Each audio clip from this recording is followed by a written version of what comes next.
name Kasheke actually is a name that I used to refer to as my favorite fishing spot on the Zambezi River, which runs at the top border of Zimbabwe.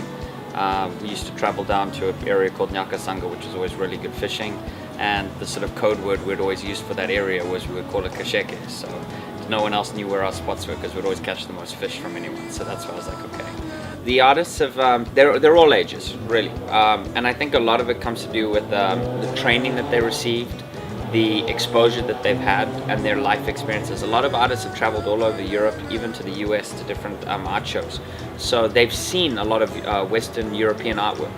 So you can almost see it in some of the pieces. You can see the concept and the ideas behind it. They've gained this knowledge from seeing the world's art. So they're no longer enclosed in this bubble in Africa where they haven't seen things. They've been exposed, they've experienced things, and they get ideas from this.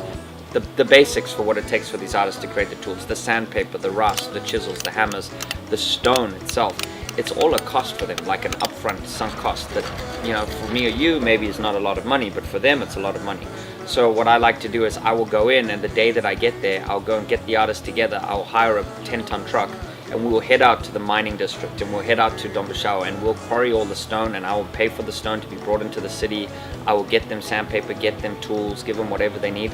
That way they don't have any upfront costs.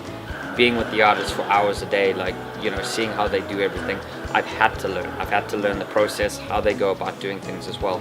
It's a really basic process. It comes from a very traditional way of carving, and you know, most of the stone sculpture in Zimbabwe originated from Great Zimbabwe, which is a huge trading post back, you know, centuries ago. Carve the stone, you make a rough cast, and what they'll do is they'll then place the piece in front of an open fire, because they don't have the tools that I have here. They don't have blow torches and that type of thing. It's all very old world, I guess.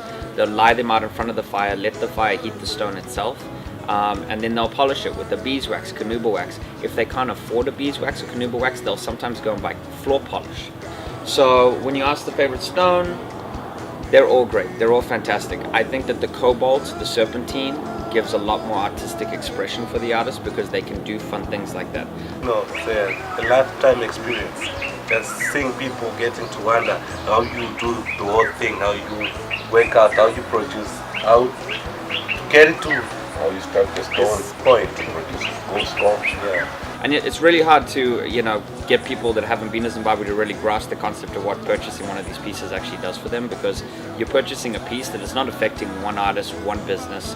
You're affecting a long chain of people, and it's feeding at a grassroots level. So basically, you know, we have our website. You can obviously contact us through the website for any specific pieces that you want to know about and you want to know pricing on.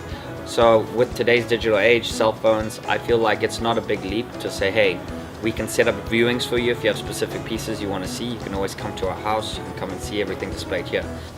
So we do have pieces there as well. I mean, Kasheke is promoting us to buying some raw stones, some tools to work on. So I'm very happy on this company because that's good. Because sometimes we don't have money, but they come and give us the money to start working. So we can say thank you and thanks for the company to help us.